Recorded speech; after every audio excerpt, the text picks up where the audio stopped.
ഇന്നത്തെ നമ്മുടെ ടോപ്പിക് കുഞ്ഞു കുഞ്ഞ് ചില ഫ്രേസസ് ആണ്. ഇത് സ്പോക്കൺ ഇംഗ്ലീഷിൽ വളരെയധികം ഹെൽപ്ഫുൾ ആകുന്നതാണ്. പല ആളുകളും സംസാരിക്കുമ്പോൾ നമ്മൾ കേട്ടിട്ടുണ്ടാവും, മൂവീസിലൊക്കെ എപ്പോഴും കേൾക്കുന്നതാണ്. നമുക്കും ഇതൊക്കെ എപ്പോഴും ഉപയോഗിക്കാം, കാരണം ഇത് അത്രയ്ക്കും യൂസ്ഫുൾ ആയിട്ടുള്ള ചില ഫ്രേസസ് ആണ്. അപ്പോൾ ഏതൊക്കെയാണ് ആ ഫ്രേസസ്?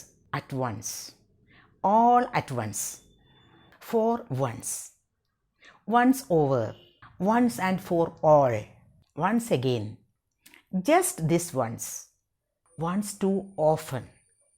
അപ്പോൾ ഓരോന്നായിട്ടും ഇത് എവിടെ ഉപയോഗിക്കാം എന്ന് നോക്കാം നമുക്ക്. First one, at once. എപ്പോഴും എത്ര പ്രാവശ്യം നമ്മൾ പല ആളുകളും പറയുന്നത് കേട്ടിരിക്കുന്നു, അറ്റ് വൺസ്.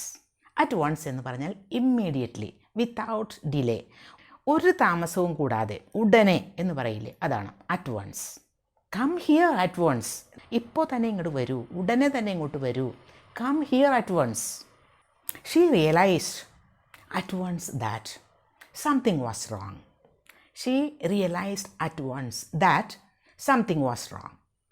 എന്തോ കുഴപ്പമുണ്ട് എന്ന് അവൾ ഉടനെ തന്നെ റിയലൈസ് ചെയ്തു, മനസ്സിലാക്കി. She realised at once that something was wrong. ഇനി all at once. All at once എന്ന് പറയുന്നത് സഡൻലി, പെട്ടെന്ന്. The fireworks exploded all at once. All at once എന്ന് പറഞ്ഞാൽ സഡൻലി. ഈ പടക്കങ്ങളൊക്കെ പെട്ടെന്ന് തന്നെ എന്ത് പറ്റി? പൊട്ടിത്തെറിച്ചു. All at once the noise stopped. പെട്ടെന്ന് തന്നെ, സഡൻലി എന്ത് സംഭവിച്ചു? The noise stopped. ആ ശബ്ദങ്ങളൊക്കെ നിന്നു. Four once. ഫോർ വൺസ് എന്ന് പറഞ്ഞാൽ ഫോർ വൺ ഒക്കേഷൻ, ഒരു പ്രാവശ്യം മാത്രം എന്ന് പറയില്ലേ. ചില ആളുകളൊക്കെ ഉണ്ട്, എല്ലാ കാര്യങ്ങൾക്കും അവർ എന്തൊരു ഫങ്ഷൻ സ്റ്റാർട്ട് ചെയ്യണമെങ്കിലും ലേറ്റായിട്ടേ വരുള്ളൂ. പക്ഷേ ഒരു പ്രാവശ്യം മാത്രം കൃത്യസമയത്ത് വന്നു. അതെങ്ങനെ പറയും? For once he arrived on time. For once. ഇവിടെ ആ ഒരു ചേഞ്ച്, സാധാരണ യൂഷ്വലായിട്ടുള്ള ആ ഒരു പാറ്റേണിൽ നിന്നും ഒരു ചേഞ്ചാണ് അവിടെ. ഒരിക്കലും നേരത്തെ വരാത്ത ആൾ കൃത്യമായിട്ട് ഒരു പ്രാവശ്യം നേരത്തെ വന്നു. For once he arrived on time. He was for once willing to listen. അവൻ ഒരു പ്രാവശ്യം, ഒരിക്കൽ എന്താണ് സംഭവിച്ചത്? Willing to listen. അവൻ ശ്രദ്ധിക്കാൻ, മറ്റുള്ളവർ പറയുന്നത് കേൾക്കാൻ, അല്ലെങ്കിൽ അവൻ ശ്രദ്ധിക്കാൻ അവൻ വില്ലിംഗ് ആയിരുന്നു, സമ്മതമായിരുന്നു. He was for once willing to listen. അപ്പോൾ എന്ത് പറഞ്ഞാലും അവൻ ശ്രദ്ധിക്കില്ല, പക്ഷേ ഫോർ വൺസ്, ഒരു പ്രാവശ്യം അവൻ അത് ശ്രദ്ധിക്കാൻ തയ്യാറായിരുന്നു. He was for once willing to listen. Once and for all. Once and for all എന്ന് പറഞ്ഞാൽ കംപ്ലീറ്റ്ലി അല്ലെങ്കിൽ finally. Let's settle this once and for all എന്ന് പറഞ്ഞാൽ ലെറ്റസ് സെറ്റിൽ ദിസ്. ഇത് നമുക്ക് സെറ്റിൽ ചെയ്യാം. എങ്ങനെ? ഫൈനലി, കംപ്ലീറ്റ് ആയിട്ടും. ഇനി അതിനെപ്പറ്റി വേറെ പ്രതിവാദങ്ങളൊന്നും വേണ്ട. ഇത് നമുക്ക് കംപ്ലീറ്റ് ആയിട്ട് ഇപ്പോൾ തന്നെ അത് സെറ്റിൽ ചെയ്യാം. Let's settle this issue once and for all. Once and for all എന്ന് പറഞ്ഞാൽ completely. We need to resolve this issue once and for all. നമ്മൾക്ക് ഈ ഒരു ഇഷ്യൂ റിസോൾവ് ചെയ്യുക, മീൻസ് പരിഹരിക്കേണ്ട ആവശ്യമുണ്ട്. We need to settle, we need to resolve this issue once and for all. അടുത്തത് once again. Once again എന്ന് പറയുന്നത് എപ്പോഴും നമ്മൾ കേൾക്കുന്നതാണ്, ഒരിക്കൽ കൂടി. Once again the team won the championship. ഒരിക്കൽ കൂടി, അതായത് എപ്പോഴും അത് സംഭവിക്കുന്നതാണ്. അപ്പോൾ ഒരിക്കൽ കൂടി ടീം വിൻ ചെയ്തു. I am reading that book once again. ഞാൻ ആ ബുക്ക് ഒന്നുകൂടി വായിക്കുകയാണ്, ഒരു പ്രാവശ്യം കൂടി വായിക്കുകയാണ്. വൺസ് എഗെയിൻ വളരെ കോമൺ ആയിട്ടുള്ള ഒരു ഫ്രേസ് അല്ലേ അത്. Once over. വൺസ് ഓവർ എന്ന് പറഞ്ഞാൽ ഒരു ക്വിക്ക് ഇൻസ്പെക്ഷൻ അല്ലെങ്കിൽ റിവ്യൂ എന്നാണ് മീനിങ്. ഒരിക്കൽ കൂടി ഒന്ന് റിവ്യൂ ചെയ്യില്ലേ, അതാണ്. അതൊരു നൗൺ ഫോം ആയിട്ടാണ് ഉപയോഗിക്കുന്നത്.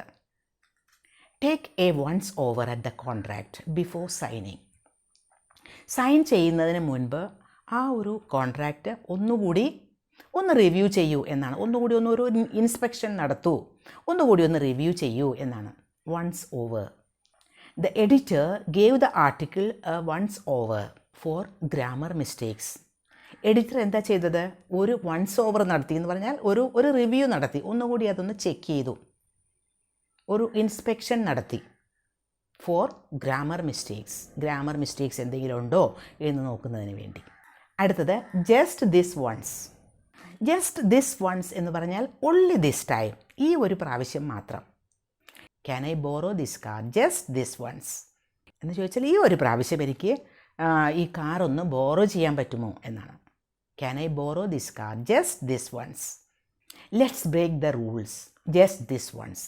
നമുക്ക് ആ റൂൾസൊക്കെ ഒന്ന് ബ്രേക്ക് ചെയ്യാം ഈ ഒരു പ്രാവശ്യം. വൺസ് ടു ഓഫൺ, പലപ്പോഴും. The company expanded once too often and went bankrupt. Company പല പ്രാവശ്യം എക്സ്പാൻഡ് ചെയ്തു. പലപ്പോഴും ഒരു കാര്യം പല പ്രാവശ്യം ചെയ്യുമ്പോൾ ചിലപ്പോൾ അത് ബുദ്ധിമുട്ടാവും, അത് ചിലപ്പോൾ പ്രശ്നമാകും. അപ്പോൾ ദ കമ്പനിക്ക് എന്താ സംഭവിച്ചത്? പല പ്രാവശ്യം എക്സ്പാൻഡ് ചെയ്തു. The company expanded once too often and went bankrupt. അതുകൊണ്ട് എന്താണ്? കമ്പനി ബാങ്ക്രപ്റ്റായി, പാപ്പരായിപ്പോയി. The team lost once too often and the coach was fired. ടീം പല പ്രാവശ്യം തോറ്റു, പലപ്പോഴും, റിപ്പീറ്റഡ്ലി ആയിട്ട്, പല പ്രാവശ്യം, പലപ്പോഴും എന്ത് സംഭവിച്ചു? തോറ്റു. അപ്പോൾ ദ കോച്ച് വാസ് ഫയർഡ്, കോച്ചിനെ പിരിച്ചുവിട്ടു. അപ്പോൾ വൺസ് ടു ഓഫൺ മനസ്സിലായല്ലോ. അപ്പോൾ ഇന്ന് കുഞ്ഞു ചില ഫ്രേസസ് ആണ് പഠിച്ചത്. ഇതെല്ലാം നമുക്ക് സ്പോക്കൺ ഇംഗ്ലീഷിൽ ഉപയോഗിക്കാൻ പറ്റിയതാണ്. അപ്പോൾ ഉപയോഗിച്ച് പ്രാക്ടീസ് ചെയ്യുക.